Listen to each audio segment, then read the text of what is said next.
Uttaranchal University, Dehradun, NAC A+ accredited university. Hello friends, జై జవాన్ జై కిసాన్ ఈ దేశంలో పాపులర్ నినాదం ఇది.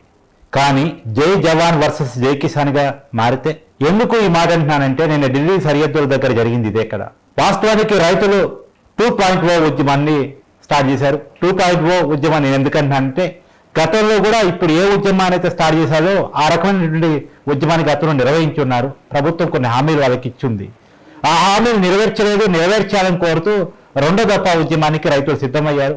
చలో ఢిల్లీ పేరుతో ఢిల్లీకి వస్తున్నటువంటి రైతులను ఢిల్లీ సరిహద్దుల దగ్గర పోలీసులను పెట్టేసి బాసువాయు ప్రయోగం చేసి రైతుల మీద పెద్ద ఎత్తున లాఠీ చార్జీ చేసినటువంటి పరిస్థితి నిన్న కనపడింది.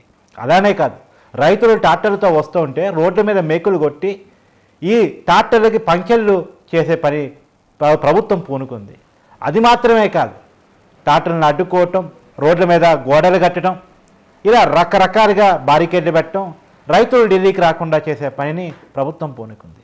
సహజంగా అన్నదాత ఆందోళన దిగితే ఆసరాగా ఉండాల్సినటువంటి ప్రభుత్వం, ఆదుకోవాల్సిన ప్రభుత్వం ఈ రకంగా వ్యవహరించడాన్ని అన్నం తినే ఎవరైనా ఖండించక తప్పదు. ఎందుకంటే రైతు ఘోష అలాంటిది కాబట్టి.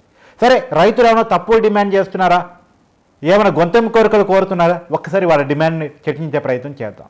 వాళ్ళు కోరుతున్నటువంటి డిమాండ్లో మొదటి డిమాండ్ కనీస మద్దతు ధర, MSP, minimum supporting price, MSP కల్పించాలని చెప్పేసి, కనీస మద్దతు ధర కల్పిస్తామని చెప్పేసి 3 చట్టాలను రద్దు చేస్తూ మోడీ గారు ఇచ్చినటువంటి మాట అమలు చేయాలని వాళ్ళు కోరుతున్నారు. రెండోది, ఎంఎస్ స్వామినాథన్ గారి సిఫార్సును అమలు చేయాలి. ఎంఎస్ స్వామినాథన్ గారికి ఈ మధ్యనే భారతరత్న ఇచ్చి గౌరవించింది భారత ప్రభుత్వం. సో భారతరత్న ఇవ్వగలిగినప్పుడు మరి అదే స్వామినాథన్ గారు గొప్ప వ్యక్తి, ఆయన చెప్పినల్లా నిజం, అందుకనే భారతరత్న ఇస్తున్నాం, గొప్ప సైంటిస్ట్ ఆయన అని భారత ప్రభుత్వం మెచ్చుకుంటున్నప్పుడు మరి ఆయన చెప్పిన సిఫార్సులను అమలు చేయమని చెప్పటం, అమలు చేయమని అడగటం తప్పేలా అవుతుంది? ఇంతకీ ఎంఎస్ స్వామినాథన్ రైతుల విషయంలో ఏం చెప్పాడో ఒకసారి వివరించే ప్రయత్నం చేస్తున్నాను. ఆయన చెప్పింది ఏంటంటే, పంట మీద రైతు పెట్టిన పెట్టుబడికి, రైతు ప్లస్ ఆయన కుటుంబం పంట విషయంలో పడిన శ్రమకి, ఈ రెండింటికి కలగలిపి ప్లస్ చేసి 50% ప్రాఫిట్ కలిపి రైతుకు మద్దతు ధర కేటాయించాలని చెప్పి ఎంఎస్ స్వామినాథన్ గారు చెప్పారు. తప్పే ఉంది. ఈ దేశంలో బిజినెస్ చేసే ప్రతివాడు ప్రాఫిట్ కోరుకుంటాడు, ఎంత వీలైతే అంత ప్రాఫిట్ కోరుకుంటాడు. కానీ రైతు విషయంలో ప్రాఫిట్ ఎలా ఉండాలి? ఎందుకంటే ఈ దేశంలో మొత్తం ఎవరే బిజినెస్ చేసినా అందరికీ ఫుడ్ కావాల్సిందే. ఇవాళ భారతదేశంలో ప్రపంచంలో అత్యధిక జనాభా భారతదేశంలో ఉంది. ఇంతమంది జనాభాకి ఫుడ్ ఉత్పత్తి చేస్తుంది రైతు. కాబట్టి ఆ రైతు విషయంలో ఈ విధంగా మద్దతు ధర ఉండాలని చెప్పేసి ఎంఎస్ స్వామినాథన్ గారు సిఫార్సు చేశారు. ఎంఎస్ స్వామినాథన్ గారిని గొప్ప వ్యక్తిగాను, గొప్ప సైంటిస్ట్గాను ఒప్పుకున్న భారత ప్రభుత్వం మరి ఆయన సిఫార్సును అమలు చేయమని అడిగితే మరి రైతుల మీద బాష్పవాయు ప్రయోగించడం, లాఠీ చార్జీ చేయటం ఏంటి? సరే, మూడో డిమాండ్, లఖీంపూర్ ఘటన, ఉత్తరప్రదేశ్లో లఖీంపూర్ ఏరియాలో జరిగినటువంటి ఘటనలో చనిపోయిన రైతుల కుటుంబాలకి ఉద్యోగాలు కల్పించాలి, న్యాయం చేయాలి. లఖీంపూర్లో ఏం జరిగిందో ఒకసారి చెప్పే ప్రయత్నం చేస్తాను. ఆ రోజుల్లో బీజేపీ కేంద్ర మంత్రి అబ్బాయి ఆందోళన చేస్తున్నటువంటి, రాస్తారోకో ధర్నా చేస్తున్నటువంటి రైతుల మీదకి తన కారు పోనిచ్చాడు. ఆ ఘటనలో 9 రైతులు చనిపోయారు. ఆ చనిపోయిన రైతుల కుటుంబాలకు ఉద్యోగాలు ఇస్తామని చెప్పేసి అక్కడ ఉత్తరప్రదేశ్ గవర్నమెంట్ కానీ కేంద్ర ప్రభుత్వం కానీ చెప్పింది. చెప్పినటువంటి హామీని నిలబెట్టుకోమని, ఆ రైతుల కుటుంబాలకు న్యాయం చేయమని చెప్పేసి రైతులు అడుగుతున్నారు.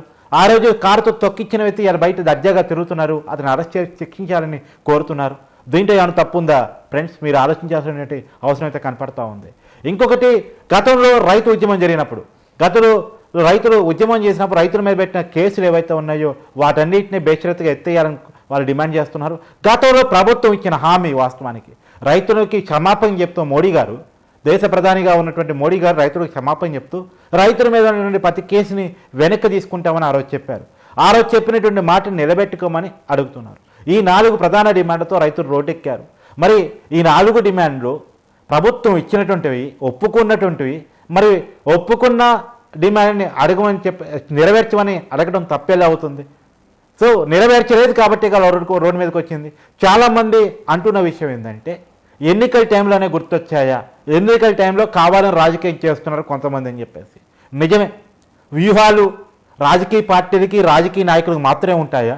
ఎన్నికల టైంలో నాయకులు మన ఇళ్ళ ముందుకు వచ్చేసి మన మూతులు గడగటం, మన ఇళ్ళకి వచ్చి మన సమస్యలు అడగటం మనం చూస్తుండవా? అంటే ఎన్నికల టైంలో నాయకులకు జనం గుర్తు రావచ్చు, జనానికి వాళ్ళ సమస్యలు సాధించుకోవడానికి ఎన్నికలను ఉపయోగించుకోకూడదా? నిజమే, రైతుల దగ్గర ఒక వ్యూహం ఉంది. ఎన్నికల టైము, మనం గతంలో ప్రభుత్వం ఇచ్చినటువంటి హామీని ప్రభుత్వం మర్చిపోయింది. సో కొత్త ప్రభుత్వంకి ఎన్నికలు జరుగుతున్నాయి.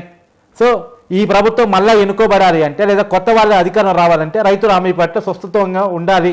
అది ఎన్నికల టైంలో అడగడానికి అవకాశం ఉంటుంది. అది వ్యూహంగా రైతులు ఎన్నుకున్నారు. అందుకనే 2.0 ఉద్యమం స్టార్ట్ చేశారు. తప్పే ఉంది. వ్యూహాలు నాయకులకి పార్టీలకి మాత్రమే ఉండాలా? సామాన్యులకి రైతులకి ఉండకూడదా? ఒక వ్యూహం ప్రకారమే రైతులు ఆందోళన చేస్తున్నారు. ఎన్నికల టైంలో మన కోరికలు సాధించుకోవడానికి సరైన సమయం అని. సరే, ఎన్నికలు ఉన్నాయి కదా అని చెప్పి ఆయన గొంతెం కోరికలు కోరుతున్నారా? వాళ్ళు అడుగుతుంది ఏంది? మినిమం సపోర్టింగ్ ప్రైజ్ అడుగుతున్నారు. ఎంఎస్ స్వామినాథన్ గారి సిఫార్సులు అడుగుతున్నారు. ఈ మధ్యన ఎంఎస్ స్వామినాథన్ గారిని గొప్ప సైంటిస్ట్గాను, ఆయన భారతరత్న ఇవ్వదగిన వ్యక్తిగాను భారత ప్రభుత్వం గుర్తించింది. ఆయన సిఫార్సులను అడుగుతూ ఉన్నారు. తర్వాత లఖీంపూర్ ఘటన చాలా చేదు ఘటన. ఆ ఘటనలో దోషులను శిక్షించమని అడుగుతున్నారు.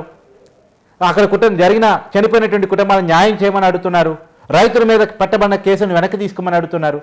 ఇదేది అతిశయోక్తి, గొంతెమ్మ కోరికలు కాదు కదా. ఈ దేశం వ్యవసాయ రంగ దేశం. వ్యవసాయం ప్రధాన ఆదాయ వనరుగా బతుకుతున్నటువంటి దేశం.